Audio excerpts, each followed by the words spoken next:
നമസ്കാരം. Middle east വാർത്തകൾ തുടങ്ങുന്നു. ആദ്യം നോക്കാം പ്രധാന തലക്കെട്ടുകൾ. സ്വർണ്ണക്കള്ളക്കടത്തിൽ ഉണ്ണികൃഷ്ണൻ പോറ്റിയുടെ സുഹൃത്ത് അനന്തസുബ്രഹ്മണ്യത്തെ ചോദ്യം ചെയ്ത് SIT. ദ്വാരപാലക ശില്പം കൊണ്ടുപോയത് അനന്തസുബ്രഹ്മണ്യം എന്ന അന്വേഷണ സംഘം. ശബരിമലയിൽ അയ്യപ്പനൊപ്പം വാവരെ കാണാൻ RSSന് കഴിയുന്നില്ലെന്ന് മുഖ്യമന്ത്രി. ശബരിമല യുവതീ പ്രവേശനത്തിൽ സർക്കാരിനെതിരായ പ്രസ്താവനയിൽ ഉറച്ച NK Premachandran MP.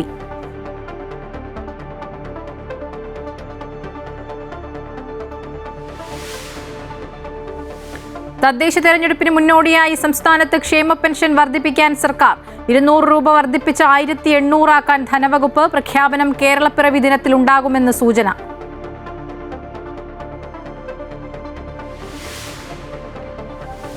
PM Shri പദ്ധതിയിൽ ഇടതുമുന്നണിയിൽ ഭിന്നത. ഒപ്പിടാനുള്ള സർക്കാർ തീരുമാനത്തിനെതിരെ CPI മുഖപത്രത്തിൽ വിമർശനം. RSS തിട്ടൂരത്തിന് വഴങ്ങരുതെന്ന് മുന്നറിയിപ്പ്. ഉറച്ചുനിന്നാൽ CPIക്ക് കോൺഗ്രസ് പിന്തുണയെന്ന് സണ്ണി ജോസഫ്. CPIയുടെ വിയോജിപ്പ് പരിശോധിക്കുമെന്ന് TP രാമകൃഷ്ണൻ. PM ശ്രീയിൽ പ്രതികരിക്കാനില്ലെന്ന് വിദ്യാഭ്യാസ മന്ത്രി V ശിവൻകുട്ടി.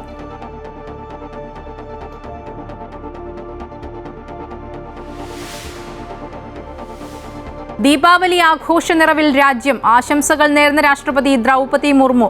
INS വിക്രാന്തിൽ സായുധ സേനയോടൊപ്പം ദീപാവലി ആഘോഷിച്ച് പ്രധാനമന്ത്രി നരേന്ദ്രമോദി. INSന്റെ പേര് പോലും പാകിസ്ഥാന്റെ ഉറക്കം കെടുത്തിയെന്ന് മോദി. UAEയിലും വിപുലമായ ആഘോഷങ്ങൾ.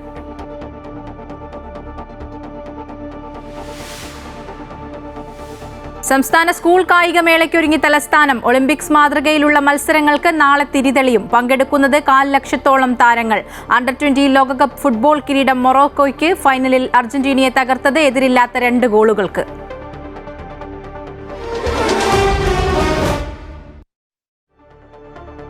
ശബരിമലയിലെ സ്വർണ്ണ മോഷണത്തിൽ ഉണ്ണികൃഷ്ണൻ പോറ്റിയുടെ സുഹൃത്ത് അനന്തസുബ്രഹ്മണ്യത്തെ ചോദ്യം ചെയ്ത് പ്രത്യേക അന്വേഷണ സംഘം. SITയുടെ ഈഞ്ചക്കലിലെ ആസ്ഥാനത്താണ് ചോദ്യം ചെയ്യൽ. ഉണ്ണികൃഷ്ണന് വേണ്ടി 2019 ശബരിമലയിൽ നിന്നും ദ്വാരപാലക ശില്പത്തിന്റെ സ്വർണ്ണപ്പാളികൾ ഏറ്റുവാങ്ങിയത് അനന്തസുബ്രഹ്മണ്യമാണ്. ഉണ്ണികൃഷ്ണൻ പോറ്റിക്ക് വേണ്ടി രേഖകളിൽ ഒപ്പിട്ടത് അനന്തസുബ്രഹ്മണ്യമായിരുന്നു. ഇയാളെ ഉണ്ണികൃഷ്ണൻ പോറ്റിക്കൊപ്പം ഇരുത്തിയാണ് ചോദ്യം ചെയ്യൽ. അനന്തസുബ്രഹ്മണ്യമാണ് ദ്വാരപാലക ശില്പത്തിന്റെ പാളികൾ കർണാടകയിലും ഹൈദരാബാദിലും എത്തിച്ച് നാഗേഷിന് കൈമാറിയത്. ശബരിമലയിൽ അയ്യപ്പനൊപ്പം വാവരെ കാണാൻ RSSന് കഴിയുന്നില്ലെന്ന് മുഖ്യമന്ത്രി പിണറായി വിജയൻ. ശബരിമല ഐതിഹ്യത്തിൽ വാവരും പ്രധാനമാണ്. ഒരു മുസ്ലിമിന് എങ്ങനെ അയ്യപ്പന്റെ കഥയിൽ സ്വാധീനം കിട്ടുമെന്ന് സംഘപരിവാർ ചിന്തിക്കുന്നു. BJPക്ക് നൽകുന്ന ഓരോ വോട്ടും കേരളത്തിന്റെ തനിമയെ തകർക്കുമെന്നും ശബരിമലയെ വലിയ വിവാദമാക്കാൻ സംഘപരിവാർ ശ്രമിക്കുന്നുവെന്നും മുഖ്യമന്ത്രി കുറ്റപ്പെടുത്തി. വാവർക്കും പ്രധാന സ്ഥാനമുണ്ട്. ഇത് സംഘപരിവാറിന് യോജിക്കാനാവുന്നില്ല. ഒരു മുസ്ലിമിന് അങ്ങനെ സ്ഥാനം കൊടുക്കാൻ പാടുണ്ടോ എന്നതാണ് സംഘപരിവാരെ ചൊടിപ്പിക്കുന്നത്. അതിൻ്റെ ഭാഗമായി വാവരല്ല എന്നും മറ്റൊരു പേരുകാരനാണെന്നും വാവരെ ഏതെല്ലാം തരത്തിൽ സമൂഹത്തിന് കൊള്ളാത്തവനായിട്ട് ചിത്രീകരിക്കാമോ ആ തരത്തിലൊക്കെ ചിത്രീകരിക്കാനുള്ള ശ്രമമാണ് നടന്നത്.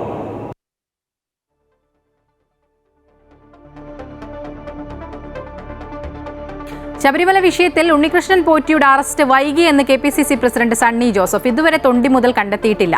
പ്രതികൾ സ്വൈര്യവിഹാരം നടത്തുകയാണ്. സർക്കാർ പ്രതികളെ സംരക്ഷിക്കുന്നുവെന്നും സണ്ണി ജോസഫ് തൃശൂരിൽ പറഞ്ഞു. ഈ ഉണ്ണികൃഷ്ണൻ പോറ്റി അറസ്റ്റ് തന്നെ താമസിച്ചുപോയി. കോടതി 6-ാം തീയതി വിധി പ്രഖ്യാപിച്ചതാണ്. ആദ്യം അദ്ദേഹത്തെ ചോദ്യം ചെയ്ത് വിട്ടയച്ചു. ഇതുവരെയും ഈ നഷ്ടപ്പെട്ട സ്വർണം, മോഷ്ടിക്കപ്പെട്ട സ്വർണം അത് വീണ്ടെടുക്കാൻ ഒരു നിലപാടും ഉണ്ടായിട്ടില്ല. അതെവിടെ പറഞ്ഞു പഠിപ്പിച്ച മൊഴികളാണ് ഉണ്ണികൃഷ്ണൻ പോറ്റിയുടേതെന്നും വിജിലൻസ് അന്വേഷണത്തിന്റെ തിരക്കഥയിൽ തന്നെയാണ് SIT അന്വേഷണമെന്നും BJP നേതാവ് K സുരേന്ദ്രൻ. പോറ്റിയെ കസ്റ്റഡിയിലെടുക്കാൻ വൈകിയത് മൊഴികൾ പഠിപ്പിക്കാൻ വേണ്ടിയാണ്. ഉന്നതന്മാരിലേക്ക് അന്വേഷണം എത്താതിരിക്കാനുള്ള നടപടികളാണ് SIT സ്വീകരിക്കുന്നത്. ഈ SIT അന്വേഷിച്ചാൽ ഒരു കാര്യവും പുറത്തു വരാൻ പോകുന്നില്ല എന്നും K സുരേന്ദ്രൻ പറഞ്ഞു. SIT അന്വേഷണം വിജിലൻസ് ഉണ്ടാക്കിയ അതേ തിരക്കഥയാണ്. ഇപ്പോൾ പോറ്റിയുടെ മൊഴികളെല്ലാം പറഞ്ഞു പഠിപ്പിച്ച മൊഴികളാണ്. പോറ്റി പറയുന്നതെല്ലാം വാസവനും അതുപോലെ പ്രശാന്തും ഒക്കെ ചേർന്ന് തീരുമാനിച്ച് എന്താണ് പറയേണ്ടത്, എവിടെ വരെ പറയണം എന്നുള്ളതിനെ സംബന്ധിച്ച് അതിനാണ് ഇത്രയും വൈകിച്ചത്. പോറ്റിയെ ശബരിമല സ്വർണ്ണക്കവർച്ച കേസ് അന്വേഷണ സംഘത്തെ നയിക്കുന്ന ADGP എച്ച് വെങ്കിടേഷിനെതിരെ മുൻ DGP TP Senkumar. H Venkitesh സർക്കാരിന്റെ താൽപര്യത്തിന് മാത്രം മുൻതൂക്കം കൊടുക്കുന്ന സത്യസന്ധത ഇല്ലാത്ത ഉദ്യോഗസ്ഥനാണെന്ന് സെൻകുമാർ അമൃത വാർത്തകളോട് പറഞ്ഞു. എച്ച് വെങ്കിടേഷ് രാഷ്ട്രീയത്തിനുപരിയായി നിയമത്തെ മാനിക്കുന്ന ഉദ്യോഗസ്ഥനല്ലെന്നും സെൻകുമാർ ആരോപിച്ചു. ഇത് ആരൊക്കെയോ രക്ഷപ്പെടുത്തണമെന്നുള്ള ഉദ്ദേശത്തോടു കൂടിയുള്ള അന്വേഷണം എന്ന് വെച്ചാൽ ഇതിൽ ഒരു കാര്യം ഞാൻ തുറന്നു പറയാം. ഇതിലെ head of the investigation special investigation ടീമിന് എനിക്കങ്ങനെ വലിയ ഒരു നല്ല അന്വേഷണ ഉദ്യോഗസ്ഥനായിട്ടോ അതല്ലെങ്കിൽ രാഷ്ട്രീയത്തിന് ഉപരിയായിട്ട് നിയമത്തിനെയും അതുപോലെ എന്താ പറയുന്ന സത്യസന്ധതയെയും മാനിക്കുന്ന അങ്ങനെ ഒരു ഉദ്യോഗസ്ഥനായിട്ട് ഒരിക്കലും തോന്നിയിട്ടില്ലാത്ത ഒരാളാണ് ഈ ഉദ്യോഗസ്ഥനെന്ന് പറയേണ്ടി വന്നിരിക്കുന്നു. കാരണം എൻ്റെ ഉദ്ദേശിച്ചത് എച്ച് വെങ്കടേഷിനെയാണോ?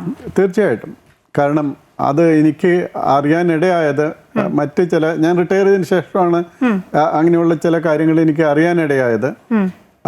അറിയാനിടയായത് എന്ന് വെച്ചാൽ ഗവൺമെൻറ് പറയുന്നതനുസരിച്ച് മറ്റു ഉദ്യോഗസ്ഥരുടെ പേരിൽ നടപടികൾ എടുക്കാനായിട്ട് അതല്ല ഇതാണ് സത്യം എന്ന് താഴെയുള്ള ഉദ്യോഗസ്ഥർ പറഞ്ഞാലും അല്ല അത് സർക്കാരിൻ്റെ താല്പര്യം നോക്കണ്ടേ എന്ന് പറയുന്ന ഒരു ഉദ്യോഗസ്ഥനായിട്ടാണ് ഞാൻ കണ്ടിട്ടുള്ളത്. അപ്പോൾ അങ്ങനെയുള്ള സ്വഭാവമുള്ള ഓഫീസർ ആണെങ്കിൽ തീർച്ചയായിട്ടും നിയമത്തിനും അതുപോലെ രാഷ്ട്രീയത്തിന് ഉപരിയായിട്ട് സത്യസന്ധമായും കൃത്യമായിട്ട് സ്ട്രേറ്റ് ഫോർവേഡായിട്ട് ഉണ്ടോ എന്ന് എനിക്ക് സംശയം തോന്നും. ശബരിമല യുവതീ പ്രവേശനവുമായി ബന്ധപ്പെട്ട് താൻ നടത്തിയ പ്രസ്താവനയിൽ ഉറച്ചു നിൽക്കുന്നുവെന്ന് RSP നേതാവ് NK പ്രേമചന്ദ്രൻ MP. രഹന ഫാത്തിമയും ബിന്ദു അമ്മിണിയും മല ചവിട്ടാനെത്തിയത് പൊറോട്ടയും ബീഫും കഴിച്ചിട്ടു തന്നെയാണെന്ന് ആധികാരികമായ വിവരം ലഭിച്ചിട്ടുണ്ടെന്നും അദ്ദേഹം പറഞ്ഞു. ഈ പ്രസ്താവന VD സതീശനും ഷിബു ബേബി ജോണും പറഞ്ഞതിൽ പ്രശ്നമില്ല. പന്തളത്ത് താൻ പ്രസംഗിച്ചപ്പോൾ അത് വർഗീയതയായി. വർഗീയതയെ പ്രോത്സാഹിപ്പിക്കുന്നത് CPM ആണെന്നും തന്നെ സംഖ്യയാക്കാൻ ശ്രമിക്കുകയാണെന്നും NK പ്രേമചന്ദ്രൻ ആരോപിച്ചു. അതിൻ്റെ ഭാഗമായിട്ടാണ് ഒക്ടോബർ മാസം 9-ാം തീയതി റഹ്ന ഫാത്തിമ പോലീസിൻ്റെ അകമ്പടിയോടുകൂടി ശബരിമല സന്നിധാനം വരെ എത്തിച്ചേർന്നു. 2019 ജനുവരി മാസം 2-ാം തീയതിയാണ് ബിന്ദു അമ്മിണിയും കനകദുർഗയും പോലീസിൻ്റെ സമ്പൂർണ്ണ സംരക്ഷണത്തോടുകൂടി ശബരിമല ചവിട്ടാൻ അല്ലെങ്കിൽ മല ചവിട്ടാനും അതിന് പോലീസ് അകമ്പടിയോടുകൂടി അവിടെ എത്തിച്ചേരുന്ന സ്ഥിതി ഉണ്ടായത്. പൊറോട്ടയും ബീഫും പോലീസ് ഉദ്യോഗസ്ഥന്മാർ വാങ്ങിക്കൊടുത്ത് കോട്ടയത്ത് പോലീസ് ക്ലബിൽ വാങ്ങിക്കൊടുത്തതിന് ശേഷമാണ് അവരെ മല ചവിട്ടാൻ കൊണ്ടുപോയത് എന്നതിനെ സംബന്ധിച്ച് കൃത്യമായി അദ്ദേഹം പത്രസമ്മേളനത്തിൽ പറഞ്ഞു. ക്ഷേമ പെൻഷൻ 200 രൂപ കൂട്ടാനുള്ള ആലോചനയുമായി സർക്കാർ. ധനവകുപ്പിന്റെ മുന്നിൽ ശുപാർശ എത്തിയിട്ടുണ്ട്. തദ്ദേശ തെരഞ്ഞെടുപ്പ് മുന്നിൽ കണ്ടാണ് അടിയന്തര നീക്കം നടത്തുന്നത്. നവംബർ 1 കേരളപ്പിറവി ദിനത്തിൽ പ്രഖ്യാപനമുണ്ടായേക്കും. പ്രത്യേക നിയമസഭാ സമ്മേളനവും അന്നാണ് ചേരുന്നത്. LDF സർക്കാർ അധികാരത്തിൽ വരുമ്പോൾ 2500 രൂപ ക്ഷേമ പെൻഷൻ എന്നതായിരുന്നു പ്രകടന പത്രികയിലെ വാഗ്ദാനം. കടുത്ത സാമ്പത്തിക പ്രതിസന്ധിയിലായ സർക്കാരിന് പക്ഷേ അത് നിറവേറ്റാൻ 4 വർഷം പിന്നിട്ടിട്ടും കഴിഞ്ഞിരുന്നില്ല. 1-ാം പിണറായി സർക്കാരിന്റെ അവസാന കാലത്ത് 2021 അവസാനമായി ക്ഷേമ പെൻഷൻ ഉയർത്തി 1600 രൂപയാക്കിയത്. എന്നാൽ തദ്ദേശ തെരഞ്ഞെടുപ്പ് പടിവാതിക്കൽ എത്തി നിൽക്കുമ്പോൾ ജനക്ഷേമ പദ്ധതികളിൽ ഊന്നൽ നൽകുകയാണ് സർക്കാർ. സാമൂഹ്യക്ഷേമ പെൻഷനിൽ തന്നെയാണ് ശ്രദ്ധ കേന്ദ്രീകരിക്കുന്നത്. നിലവിലെ 1600 രൂപ പെൻഷൻ 200 രൂപ കൂട്ടി 1800 ആക്കാനാണ് നീക്കം. ഇത് സംബന്ധിച്ച് ധനകാര്യ വകുപ്പിന് മുന്നിൽ നിർദ്ദേശം വന്നിട്ടുണ്ട്. എന്നാൽ അന്തിമ തീരുമാനം എടുത്തിട്ടില്ല എന്നാണ് ധനകാര്യ വകുപ്പ് അറിയിക്കുന്നത്. സർക്കാരിന്റെ കാലാവധി തീരാൻ 6 മാസം മാത്രം ബാക്കി നിൽക്കെ 2000 രൂപയെങ്കിലും ക്ഷേമ പെൻഷൻ എത്തിക്കാനുള്ള ശ്രമമാണ് നടക്കുന്നത്. ക്ഷേമ പെൻഷന്റെ കുടിശ്ശിക ഗഡുക്കൾ ഓരോന്നായി കൊടുത്തു തീർക്കുകയാണ് സർക്കാർ. നിലവിൽ ഒരു ഗഡു മാത്രമേ കുടിശ്ശികയുള്ളൂ. നവംബർ 1 കേരളപ്പിറവി ദിനത്തിൽ പ്രഖ്യാപനം നടത്താനാണ് സാധ്യത. പ്രത്യേക നിയമസഭാ സമ്മേളനവും അന്ന് ചേരുന്നുണ്ട്. നവംബർ ആദ്യവാരം തെരഞ്ഞെടുപ്പ് വിജ്ഞാപനം വരാനിരിക്കെ അതിന് മുന്നോടിയായി ക്ഷേമ പെൻഷൻ പ്രഖ്യാപനം നടത്താനാണ് ശ്രമം നടക്കുന്നത്. അമൃത ന്യൂസ്, തിരുവനന്തപുരം. കേന്ദ്ര സർക്കാരിന്റെ PM ശ്രീ പദ്ധതി സംസ്ഥാനത്ത് നടപ്പാക്കുന്നതുമായി ബന്ധപ്പെട്ട് LDF-ൽ ഭിന്നത രൂക്ഷമാകുന്നു. RSSന്റെ തിട്ടൂരത്തിന് ഇടതുപക്ഷ സർക്കാർ വഴങ്ങരുതെന്ന് CPI മുഖപത്രത്തിൽ ലേഖനം. വരുന്ന മന്ത്രിസഭാ യോഗത്തിൽ CPI മന്ത്രിമാർ വിയോജിപ്പ് വീണ്ടും അറിയിക്കും. അതേസമയം ഇടതുമുന്നണിയിൽ വിഷയം ചർച്ച ചെയ്യുമെന്ന് കൺവീനർ TP രാമകൃഷ്ണൻ വ്യക്തമാക്കി. PM ശ്രീ പദ്ധതിയുമായി മുന്നോട്ടു പോകാൻ അനുവദിക്കില്ലെന്ന നിലപാട് CPI ശക്തമാക്കുകയാണ്. സംസ്ഥാന സെക്രട്ടറി ബിനോയ് വിശ്വവും മന്ത്രി K രാജനും അടക്കം വിയോജിപ്പ് പരസ്യമാക്കിയതിന് പിന്നാലെ മുഖപത്രമായ ജനയുഗവും രംഗത്തുവന്നു. RSSന്റെ തിട്ടൂരത്തിന് ഇടതുപക്ഷ സർക്കാർ വഴങ്ങരുതെന്നാണ് ജനയുഗത്തിലെ ലേഖനം. രാഷ്ട്രീയ നിലപാടും നയവും ബലികഴിച്ച് പദ്ധതിയിൽ ഒപ്പുവെക്കരുതെന്ന് CPI നേതാവും all Kerala school teachers union general സെക്രട്ടറിയുമായ OK ജയകൃഷ്ണൻ ലേഖനത്തിൽ ചൂണ്ടിക്കാട്ടുന്നു. ഈ നയവ്യതിയാനം ഇടതുപക്ഷത്തെ സംബന്ധിച്ച് ആത്മഹത്യാപരമാകുമെന്നും ലേഖനത്തിൽ പറയുന്നുണ്ട്. പ്രതിരോധം തീർക്കുന്ന സംസ്ഥാനങ്ങളെ വരുതിയിലാക്കാനുള്ള സംഘപരിവാർ ബുദ്ധിയുടെ ഉൽപ്പന്നമാണ് PM ശ്രീ എന്നും ലേഖനം ആരോപിക്കുന്നു. മുമ്പ് ഈ വിഷയം മന്ത്രിസഭയിൽ വന്നപ്പോൾ CPI മന്ത്രിമാർ വിയോജിപ്പ് അറിയിച്ചതിനെ തുടർന്ന് LDFൽ ചർച്ച ചെയ്യുമെന്ന് മുഖ്യമന്ത്രി ഉറപ്പ് നൽകിയിരുന്നു. എന്നാൽ മുന്നണിയിൽ ചർച്ച ചെയ്യാതെ തന്നെ പദ്ധതിയിൽ ഒപ്പിടാൻ CPM തീരുമാനിച്ചത് ഏകപക്ഷീയമായ നിലപാടായാണ് CPI വിലയിരുത്തുന്നത്.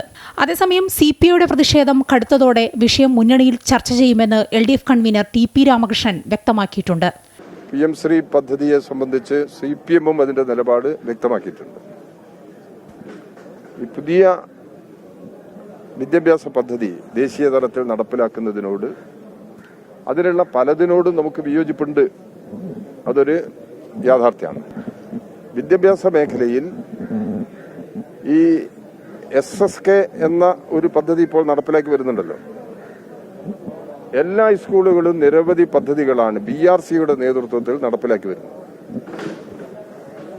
അത്തരം കാര്യങ്ങൾ മുമ്പോട്ട് പോകണമെന്നുണ്ടെങ്കിൽ അതിനാവശ്യമായ സാമ്പത്തിക സഹായം കേന്ദ്രത്തിൽ നിന്ന് ലഭിക്കേണ്ടതുണ്ട്. കേന്ദ്ര ഗവൺമെന്റ് ആണെങ്കിൽ കേരളത്തിന് അർഹതപ്പെട്ട ഈ സഹായം നൽകാൻ തയ്യാറാവുന്നില്ല. അതിനവർ ഈ കണ്ടീഷൻ ഉപയോഗിക്കുകയാണ്. അങ്ങനെ ഒരു പ്രതിസന്ധിയിലായിരിക്കണം ഈ കേരളത്തിന്റെ വിദ്യാഭ്യാസ വകുപ്പ് മന്ത്രി ഈ ഫണ്ട് കേരളത്തിന് ഉപയോഗിക്കുന്നതിന് സഹായകരമായ നിലപാട് ഉയർത്തിപ്പിടിച്ചിട്ടുള്ളത്. അതായിരിക്കാനാണ് ഞാൻ മനസ്സിലാക്കുന്നത്. മറ്റ് എന്തെങ്കിലും പ്രശ്നങ്ങൾ അതിന്റെ പേരുണ്ടെങ്കിൽ അതിന്റെ വിശദാംശങ്ങൾ ഇനിയും ചർച്ച ചെയ്യപ്പെടേണ്ട വിഷയമാണ്. വരുന്ന മന്ത്രിസഭാ യോഗത്തിൽ CPI മന്ത്രിമാർ പദ്ധതിയോടുള്ള വിയോജിപ്പ് വീണ്ടും അറിയിക്കും. അമൃത ന്യൂസ്, തിരുവനന്തപുരം. PM ശ്രീയിൽ CPIക്ക് പിന്തുണ പ്രഖ്യാപിച്ചു കോൺഗ്രസ്. CPI ഉറച്ചു നിന്നാൽ കോൺഗ്രസ് CPIക്ക് പിന്തുണ നൽകുമെന്ന് KPCC പ്രസിഡന്റ്. CPI നിലപാടിൽ ഉറച്ചു നിൽക്കുമോ എന്നറിയാൻ പൊതുസമൂഹത്തിന് താൽപ്പര്യമുണ്ടെന്നും സണ്ണി ജോസഫ് തൃശൂരിൽ പറഞ്ഞു. CPI നേതാക്കന്മാർ അതിനോടുള്ള വിയോജിപ്പ് വളരെ പരസ്യമായിട്ട് പറഞ്ഞിട്ടുണ്ട്. അതിലവർ ഉറച്ചു നിൽക്കുമോ എന്നറിയാൻ കേരളത്തിലെ ജനങ്ങൾക്ക് താല്പര്യമുണ്ട്, പ്രതിപക്ഷത്തിന് താല്പര്യമുണ്ട്. CPI ഉറച്ചു നിൽക്കുമെങ്കിൽ ഞങ്ങളെല്ലാ പിന്തുണയും നൽകും.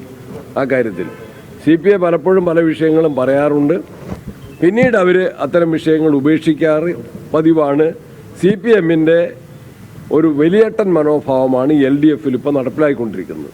ഈ കാര്യത്തിൽ CPI മാത്രം നിലപാട് സ്വീകരിച്ചാൽ പോരാ, മറ്റ് LDF കക്ഷികളും അഭിപ്രായം പറയണം. LDFൽ ചർച്ച ചെയ്യാനോ ക്യാബിനറ്റിൽ ചർച്ച ചെയ്യാനോ തയ്യാറുണ്ടോ എന്ന് മാർക്സിസ്റ്റ് പാർട്ടി മുഖ്യമന്ത്രിയും വ്യക്തമാക്കണം.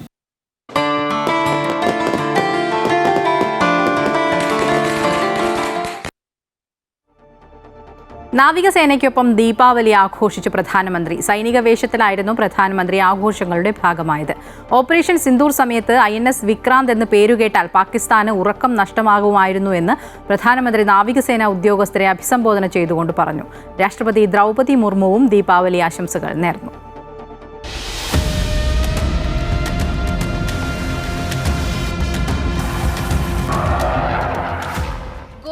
കാർവാർ തീരത്ത് INS വിക്രാന്തിലാണ് നാവികസേന അംഗങ്ങൾക്കൊപ്പം പ്രധാനമന്ത്രി നരേന്ദ്രമോദി ദീപാവലി ആഘോഷിച്ചത്.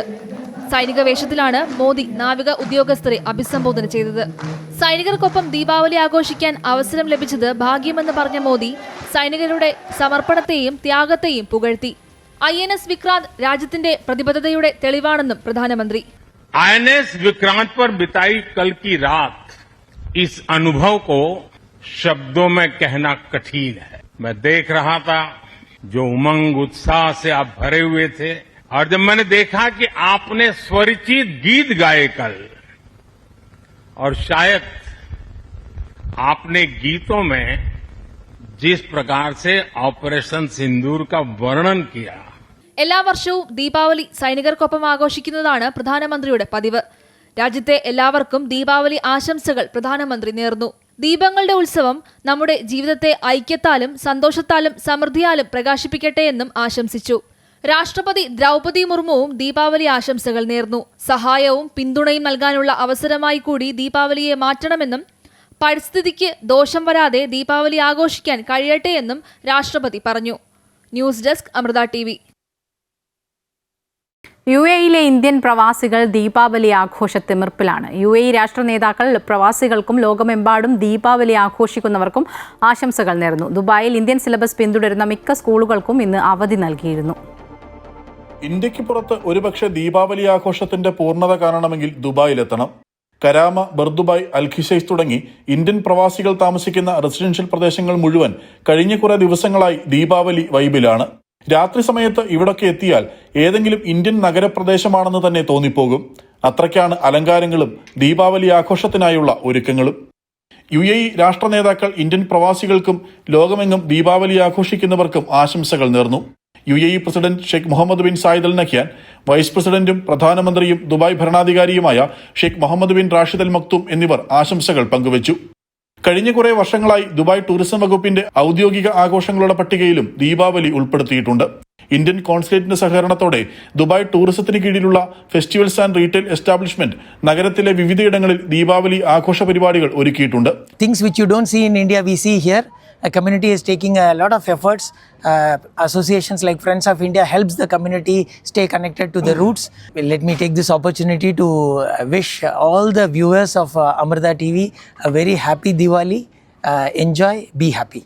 പ്രധാന വേദിയായ അൽസീഫിലും ഗ്ലോബൽ വില്ലേജിലും വെടിക്കെട്ട് ഉൾപ്പെടെയുള്ള ആഘോഷങ്ങളാണ് നടക്കുന്നത്. പ്രശസ്ത കലാകാരന്മാരുടെ സ്റ്റേജ് ഷോകളും ഉണ്ടായിരുന്നു. ദുബായിൽ ഇന്ത്യൻ സിലബസ് പിന്തുടരുന്ന സ്കൂളുകൾ പലതും ദീപാവലി പ്രമാണിച്ച് അവധി നൽകി. ചില സ്വകാര്യ സ്ഥാപനങ്ങളും ഇന്ത്യൻ പ്രവാസി ജീവനക്കാർക്ക് അവധി അനുവദിച്ചിരുന്നു. അതുകൊണ്ട് തന്നെ കുടുംബത്തിനൊപ്പവും സുഹൃത്തുക്കൾക്കൊപ്പവും ദീപാവലി ആഘോഷിക്കാനുള്ള അവസരം പലർക്കും ലഭിച്ചു. എല്ലാ പ്രവാസികൾക്കും അമൃത ന്യൂസിന്റെ ദീപാവലി ആശംസകൾ. ശ്രീരാജ് കൈമൾ, അമൃത ന്യൂസ്, ദുബായ്. സൗദിയിൽ സ്വകാര്യ മേഖലയിലെ അക്കൗണ്ടിംഗ് പ്രൊഫഷണലുകൾ സ്വദേശവൽക്കരിക്കാനുള്ള തീരുമാനത്തിന്റെ ആദ്യഘട്ടം അടുത്ത തിങ്കളാഴ്ച മുതൽ നടപ്പാക്കി തുടങ്ങും. സൗദി വാണിജ്യ മന്ത്രാലയവുമായി സഹകരിച്ച് മാനവശേഷി സാമൂഹിക വികസന മന്ത്രാലയമാണ് പദ്ധതി നടപ്പിലാക്കുക. അക്കൗണ്ടിംഗ് പ്രൊഫഷനുകളിൽ 5 അതിലധികമോ തൊഴിലാളികളെ ജോലിക്ക് വെക്കുന്ന സ്ഥാപനങ്ങളിൽ 40% സൗദിവൽക്കരണമാണ് ആദ്യഘട്ടത്തിൽ ലക്ഷ്യമിടുന്നത്. അക്കൗണ്ടിംഗ് പ്രൊഫഷനുകളുടെ സൗദിവൽക്കരണ പദ്ധതി പ്രകാരം 2026 ഒക്ടോബർ 27 നടപ്പാക്കുന്ന രണ്ടാം ഘട്ടത്തിൽ നിർബന്ധിത സൗദിവൽക്കരണ അനുപാതം 50% വർദ്ധിപ്പിക്കും.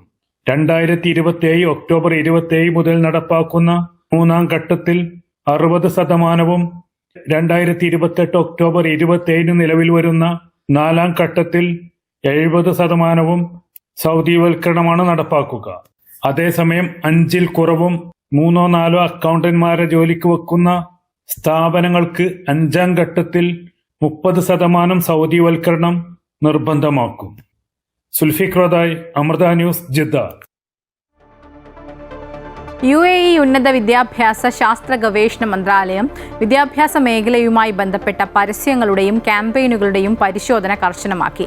ഈ വർഷം ജൂൺ മുതൽ സെപ്റ്റംബർ വരെയുള്ള കാലയളവിൽ 118 വിദ്യാഭ്യാസ പരിശീലന സ്ഥാപനങ്ങളുടെ 2500 പരസ്യങ്ങൾ പരിശോധനയ്ക്ക് വിധേയമാക്കിയെന്ന് മന്ത്രാലയം അറിയിച്ചു. ഇവയിൽ ഭൂരിഭാഗവും മന്ത്രാലയം നിഷ്കർഷിക്കുന്ന മാനദണ്ഡങ്ങൾ പാലിക്കുന്നവയായിരുന്നു. എന്നാൽ മാനദണ്ഡങ്ങൾ പാലിക്കാത്ത 20 പരസ്യങ്ങൾ നിരോധിച്ചുവെന്നും മന്ത്രാലയം വ്യക്തമാക്കി.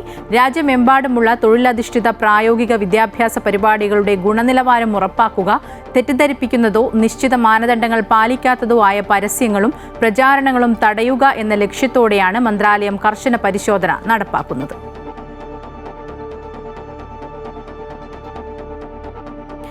കുവൈറ്റിലെ അതിർത്തി ചെക്ക് പോയിന്റുകളിൽ യാത്രക്കാരുടെ പ്രവേശനവും പുറപ്പെടലും രേഖപ്പെടുത്തുന്ന കമ്പ്യൂട്ടർ സംവിധാനത്തിൽ കൃത്രിമം നടത്തിയ 3 സിവിലിയൻ ജീവനക്കാർ അറസ്റ്റിലായി. ലാൻഡ് പോർട്ട് ഇൻവെസ്റ്റിഗേഷൻസ് ഡിപ്പാർട്ട്മെന്റിലെ ജനറൽ ഡിപ്പാർട്ട്മെന്റ് ഓഫ് ക്രിമിനൽ ഇൻവെസ്റ്റിഗേഷനാണ് ഇവരെ അറസ്റ്റ് ചെയ്തത്. നുവൈസീബ് തുറമുഖത്തിലെയും സാൽമി തുറമുഖത്തിലെയും പാസ്പോർട്ട് വകുപ്പുകളിലെ 3 ജീവനക്കാർ ആഭ്യന്തര മന്ത്രാലയത്തിന്റെ കമ്പ്യൂട്ടർ സംവിധാനത്തിൽ തെറ്റായ വിവരങ്ങൾ നൽകി 2 വനിതാ പൗരന്മാർക്ക് വ്യാജ എൻട്രി, എക്സിറ്റ് രേഖപ്പെടുത്തിയെന്നാണ് കേസ്. ഈ സ്ത്രീകൾ മാസങ്ങൾക്ക് മുൻപ് രാജ്യം വിട്ടിരുന്നു. എന്നാൽ ഇവർ രാജ്യത്ത് തിരിച്ചെത്തിയതായി ഉദ്യോഗസ്ഥർ കമ്പ്യൂട്ടർ സംവിധാനത്തിൽ രേഖപ്പെടുത്തി. തൊഴിൽ സാമൂഹിക ക്ഷേമ മന്ത്രാലയത്തിൽ നിന്നുള്ള സാമ്പത്തിക ആനുകൂല്യങ്ങൾ ലഭിക്കുന്നതിന് വേണ്ടിയായിരുന്നു ഉദ്യോഗസ്ഥർ ഇവരെ സഹായിച്ചത്. എന്നാൽ സൗദി അറേബ്യൻ അധികാരികളിൽ നിന്നും ലഭിച്ച ഇവരുടെ കൃത്യമായ എൻട്രി, എക്സിറ്റ് വിവരങ്ങളാണ് തട്ടിപ്പ് പുറത്താകാൻ കാരണമായത്.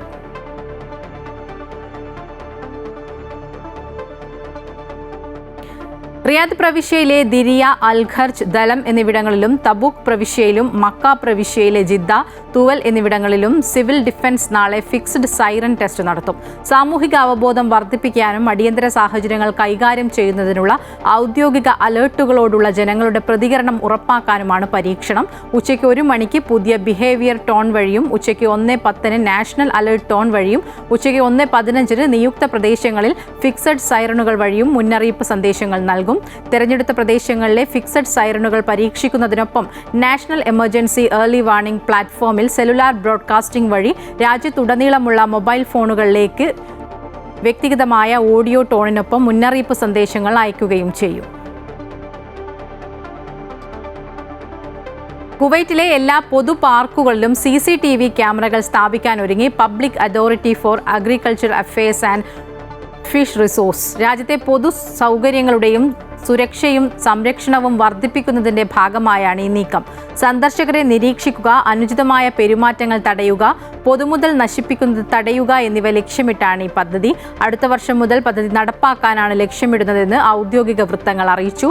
രാജ്യമെമ്പാടുമുള്ള പൊതു പാർക്കുകളുടെ നടത്തിപ്പ്, പരിപാലനം, മൊത്തത്തിലുള്ള അന്തരീക്ഷം എന്നിവ മെച്ചപ്പെടുത്താനുള്ള പദ്ധതിയുടെ ഭാഗമാണിത്. പാർക്കുകളുടെ പരിപാലനത്തിൽ സന്ദർശകരുടെ പെരുമാറ്റവും ഒരു പ്രധാന ഘടകമാണ്. മാലിന്യം വലിച്ചെറിയുക, പൊതുമുതൽ നശിപ്പിക്കുക തുടങ്ങിയ നിരവധി വെല്ലുവിളികളാണ് പാർക്കുകൾ നേരിടുന്നത്. ജിദ്ദയിലെ പ്രവാസികൾക്ക് ഗൃഹാതുരത്വത്തിന്റെ മധുരം പകർന്ന് KMCC കോഴിക്കോട് ജില്ലാ കമ്മിറ്റി സംഘടിപ്പിച്ച കോഴിക്കോടൻ ഫെസ്റ്റ് 2025 ശ്രദ്ധേയമായി. കോഴിക്കോടിന്റെ സാംസ്കാരിക പൈതൃകവും തനത് രുചിവൈവിധ്യവും പ്രവാസ ലോകത്ത് പുനഃസൃഷ്ടിച്ച ഈ കുടുംബമേള ജിദ്ദയിലെ ഖുബ ഓഡിറ്റോറിയം അങ്കണത്തെ അക്ഷരാർത്ഥത്തിൽ ഒരു മിനി കോഴിക്കോടാക്കി മാറ്റി. KMCC കോഴിക്കോട് ജില്ലാ കമ്മിറ്റി സംഘടിപ്പിച്ച കോഴിക്കോടൻ ഫെസ്റ്റ് കോഴിക്കോടിന്റെ പ്രിയപ്പെട്ട അടയാളങ്ങളായ മാനഞ്ചിറ മൈതാനം, പൈതൃകം പേറുന്ന നാദാപുരം പള്ളി, മധുരമൂറുന്ന ഹൽവ ബസാർ, തിരക്കുകളൊയ്യാത്ത മിഠായി തെരുവ് തുടങ്ങി കോഴിക്കോടിന്റെ വിവിധങ്ങളായ അടയാളങ്ങളുടെ തനിപകർപ്പായ കട്ടൌട്ടുകളും സെറ്റുകളും ജിദ്ദയിലെ കുബ്ബ ഓഡിറ്റോറിയത്തിലാണ് ഒരുക്കിയത്. ഒരു ഭാഗത്ത് ഫാറൂഖ് കോളേജിന്റേതടക്കമുള്ള കട്ടൌട്ടുകളും മറ്റൊരു ഭാഗത്ത് ചുരന്റെ ഐസ് അടക്കമുള്ള കച്ചവടങ്ങളും തകൃതിയായി നടക്കുമ്പോൾ ഒരേ സമയം വേറൊരു ഹാളിൽ കുടുംബിനികളുടെ പാചക മത്സരവും മൈലാഞ്ചി മത്സരവും നടക്കുന്നുണ്ടായിരുന്നു. 100 കണക്കിന് വനിതകളാണ് ഇതിന്റെ ഭാഗമായത്. ജിദ്ദയിലുള്ള പൊതുസമൂഹത്തിന് കോഴിക്കോടിനെ വരച്ചു കാണിക്കുക, കോഴിക്കോടിന്റെ തനിമയും പൈതൃകവും ജിദ്ദ പൊതുസമൂഹത്തിന്റെ മുന്നിൽ അവതരിപ്പിക്കുക എന്നുള്ള ലക്ഷ്യത്തോടു കൂടിയാണ് ജിദ്ദ KMCC കോഴിക്കോട് ജില്ലാ കമ്മിറ്റി ഇത്തരം ഒരു ഫെസ്റ്റ് സംഘടിപ്പിച്ചത്. കുബ്ബ ഓഡിറ്റോറിയത്തിന്റെ പ്രധാന ഹാളിൽ കോഴിക്കോടിന്റെ തനിമ വിളിച്ചോതുന്ന ഒപ്പനകളും ഗ്രൂപ്പ് ഡാൻസുകളും സിംഗിൾ ഡാൻസുകളും മലബാറിന്റെ മഹിമ വിളിച്ചോതുന്ന കോൽക്കളിയും ഫെസ്റ്റിന് ഉത്സവത്തിന്റെ പ്രതീതി നൽകി.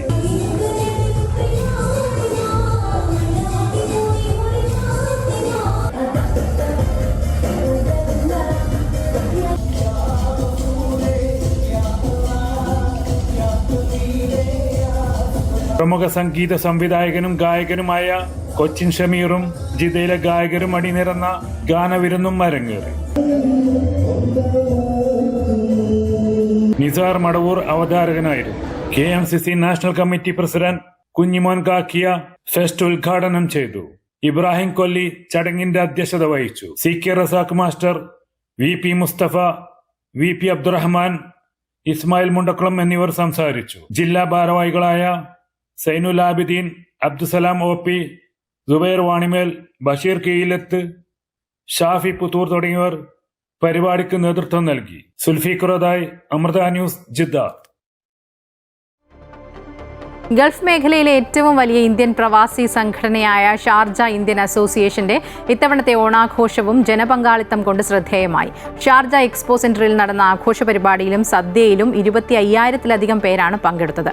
വ്യവസായ മന്ത്രി P രാജീവ് മുഖ്യാതിഥിയായിരുന്നു. റോബോട്ടിക്കാന, പഞ്ചാരി മേളം, കഥകളി, പുലികളി എന്നിവ അകമ്പടി സേവിച്ച ഘോഷയാത്രയോടെയാണ് ഷാർജ ഇന്ത്യൻ അസോസിയേഷന്റെ ഓണാഘോഷങ്ങൾക്ക് തുടക്കമായത്. തുടർന്ന് നടന്ന പൊതുസമ്മേളനം ദുബായിലെ Indian consul general Satish Kumar Sivan ഉദ്ഘാടനം ചെയ്തു. അസോസിയേഷൻ പ്രസിഡന്റ് നിസാർ തളങ്കര അധ്യക്ഷനായിരുന്നു. പ്രവാസികളുടെ സഹായത്തോടെ സംസ്ഥാനത്തുണ്ടായ വികസനം വ്യവസായ മന്ത്രി P രാജീവ് മുഖ്യപ്രഭാഷണത്തിൽ സൂചിപ്പിച്ചു. അൽ ഇബ്തിസാമ സ്പെഷ്യൽ നീഡ്സ് സ്കൂളിലെ കുട്ടികളുടെ കലാപരിപാടികളും ഉണ്ടായിരുന്നു. 25,000-ലധികം പേർക്കാണ് ആഘോഷത്തിന്റെ ഭാഗമായി വിഭവസമൃദ്ധമായ സദ്യ വിളമ്പിയത്. വിവിധ എമിറേറ്റുകളിലെ ഇന്ത്യൻ അസോസിയേഷനുകൾ പങ്കെടുത്ത പൂക്കള മത്സരത്തിലെ വിജയികൾക്ക് സമ്മാനങ്ങളും വിതരണം ചെയ്തു. സിതാര കൃഷ്ണകുമാറിന്റെ സംഗീത ബാൻഡായ പ്രൊജക്ട് മലബാറിക്കസ് അവതരിപ്പിച്ച സംഗീത വിരുന്നോടെയാണ് ആഘോഷ പരിപാടികൾ അവസാനിച്ചത്. Amrita news, Sharjah. സദ്ഗുരു ശ്രീ മാതാ അമൃതാനന്ദമയി ദേവിയുടെ അനുഗ്രഹത്തോടെ മാർഗദർശക് മണ്ഡലം കേരളം ഘടകത്തിന്റെ ആഭിമുഖ്യത്തിൽ നടക്കുന്ന ധർമ്മസന്ദേശയാത്രയ്ക്ക് മാതാ അമൃതാനന്ദമയി മഠം ഹൃദ്യമായ ആദരവ് നൽകി. മഠത്തിലെ മുതിർന്ന സന്യാസിനിമാരും ബ്രഹ്മചാരികളും ബ്രഹ്മചാരിണികളും ചേർന്ന് ധർമ്മസന്ദേശയാത്രയിൽ പങ്കെടുക്കുന്ന വിശിഷ്ട വ്യക്തിത്വങ്ങളെ സ്വീകരിച്ചു. തുടർന്ന് മഠത്തിന്റെ ആതിഥ്യം സ്വീകരിച്ചായിരുന്നു സന്യാസ സമൂഹം മടങ്ങിയത്. വിവിധ ഹൈന്ദവ കൂട്ടായ്മകളുടെ നേതൃനിരയിലുള്ള സന്യാസിനിമാരാണ് ധർമ്മസന്ദേശയാത്രയുടെ കൊല്ലം ജില്ലയിലെ പര്യടനത്തിന്റെ ഭാഗമായി അമൃതപുരിയിലെത്തിയത്. ആശ്രമത്തിലെത്തിയ സന്യാസി ശ്രേഷ്ഠരെ പാതുക പൂജ നടത്തി തുളസിമാല അണിയിച്ചായിരുന്നു മഠം സ്വീകരിച്ചത്.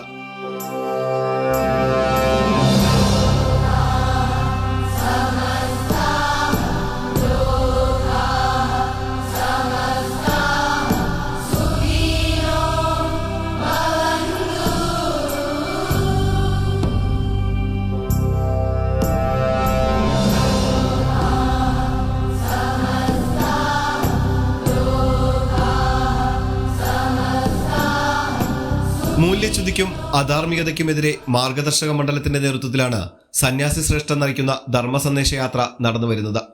ഒക്ടോബർ 6 കാസർഗോഡ് നിന്ന് ആരംഭിച്ച ധർമ്മസന്ദേശയാത്രയ്ക്ക് മാർഗദർശക മണ്ഡലത്തിന്റെ സംസ്ഥാന അധ്യക്ഷനും കൊളത്തൂർ അദ്വൈതാശ്രമം മഠാധിപതിയുമായ ചിദാനന്ദപുരി സ്വാമിയാണ് നേതൃത്വം നൽകുന്നത്. നന്മയുടെയും സനാതനധർമ്മത്തിന്റെയും ഏകതയുടെയും കരുത്തിന്റെ സന്ദേശമാണ് ഈ യാത്ര പകർന്നു നൽകുന്ന വെളിച്ചമെന്ന് സ്വാമി ചിദാനന്ദപുരി പറഞ്ഞു. ഹിന്ദു സമൂഹം രാഷ്ട്രീയത്തിന്റെ പേരിൽ ഭിന്നിച്ചു നിൽക്കുകയല്ല വേണ്ടതെന്നും ഞാനും നീയുമല്ല നമ്മളാണ് ഉണ്ടാകേണ്ടതെന്നും സ്വാമി ഓർമ്മിപ്പിച്ചു. സാമുദായികമായ ഭിന്നതകൾ, രാഷ്ട്രീയത്തിൻ്റെ പേരിൽ ഭിന്നിപ്പിക്കപ്പെടുന്നത്, ഇതൊന്നും ചർച്ചാ വിഷയമാക്കാതെ ഇതിനെയൊക്കെ പരിഹരിക്കാനുള്ള ഏകതയുടെ സന്ദേശം, കരുത്തിൻ്റെ സന്ദേശം, നമ്മുടെ ഗൃഹങ്ങളിൽ ആചരണം വേണം എന്നുള്ള സന്ദേശം, ഭാരതത്തിൻ്റെ ശരിയായ വേദത്തിലേക്ക് തിരിച്ചു പോകാനുള്ള സന്ദേശം, അത് നൽകിക്കൊണ്ടാണ് ഈ ധർമ്മസന്ദേശയാത്ര മുന്നോട്ട് പോയിക്കൊണ്ടിരിക്കുന്നത്. സദ്ഗുരു ശ്രീ മാതാ അമൃതാനന്ദമയി ദേവി മുഖ്യ രക്ഷാധികാരിയായുള്ള ധർമ്മസന്ദേശയാത്ര 13 ജില്ലകളിലും പര്യടനം പൂർത്തിയാക്കിയതോടെ തിരുവനന്തപുരത്ത് സമാപിക്കും. കേരളീയ ഹിന്ദു സമൂഹത്തെ അതിന്റെ തനിമയിലേക്കും ശക്തിയിലേക്കും ഉണർത്തുന്നതിനായി എല്ലാ ഹൈന്ദവ സംഘടനകളിലെയും പ്രതിനിധികളുടെ നേതൃത്വത്തിലാണ് ധർമ്മസന്ദേശയാത്ര. അമൃതപുരിയിലെ സന്യാസി സമൂഹത്തിനൊപ്പം ഏറെ നേരം ചിലവഴിച്ച് ആശയങ്ങൾ പങ്കുവച്ച ശേഷമായിരുന്നു ധർമ്മസന്ദേശയാത്രയിലെ സന്യാസി ശ്രേഷ്ഠർ മടങ്ങിയത്. അമൃത ന്യൂസ്, കൊല്ലം. ഒളിമ്പിക്സ് മാതൃകയിലുള്ള സംസ്ഥാന സ്കൂൾ കായികമേളയ്ക്ക് നാളെ തിരുവനന്തപുരത്ത് തുടക്കമാകും. നാളെ മുതൽ 28 വരെയാണ് കായികമേള സംഘടിപ്പിക്കുന്നത്. നാളെ വൈകുന്നേരം 4 മണിക്ക് യൂണിവേഴ്സിറ്റി സ്റ്റേഡിയത്തിൽ നടക്കുന്ന ചടങ്ങിൽ മുഖ്യമന്ത്രി പിണറായി വിജയൻ കായികമേള ഉദ്ഘാടനം ചെയ്യും. അണ്ടർ-20 ലോകകപ്പ് ഫുട്ബോൾ ഫൈനലിൽ അർജന്റീനയെ തകർത്ത് മൊറോക്കോ ചാമ്പ്യന്മാരായി. ചിലിയിലെ സാന്റിയാഗോയിൽ നടന്ന മത്സരത്തിൽ അർജന്റീനയെ എതിരില്ലാത്ത 2 ഗോളുകൾക്കാണ് പരാജയപ്പെടുത്തിയത്. ചരിത്രത്തിൽ ആദ്യമായാണ് മൊറോക്കോ അണ്ടർ-20 ലോകകപ്പ് നേടുന്നത്. ജയത്തോടെ 2009 ഘാനയ്ക്ക് ശേഷം അണ്ടർ-20 ലോകകപ്പ് നേടുന്ന ആദ്യ ആഫ്രിക്കൻ രാജ്യമായി മാറിയിരിക്കുകയാണ് മൊറോക്കോ. ഇതോടെ മിഡിൽ ഈസ്റ്റ് വാർത്തകൾ പൂർത്തിയാവുകയാണ്. കൂടുതൽ വാർത്തകൾക്കായി അമൃത ന്യൂസ് യൂട്യൂബ് ചാനൽ സന്ദർശിക്കുക.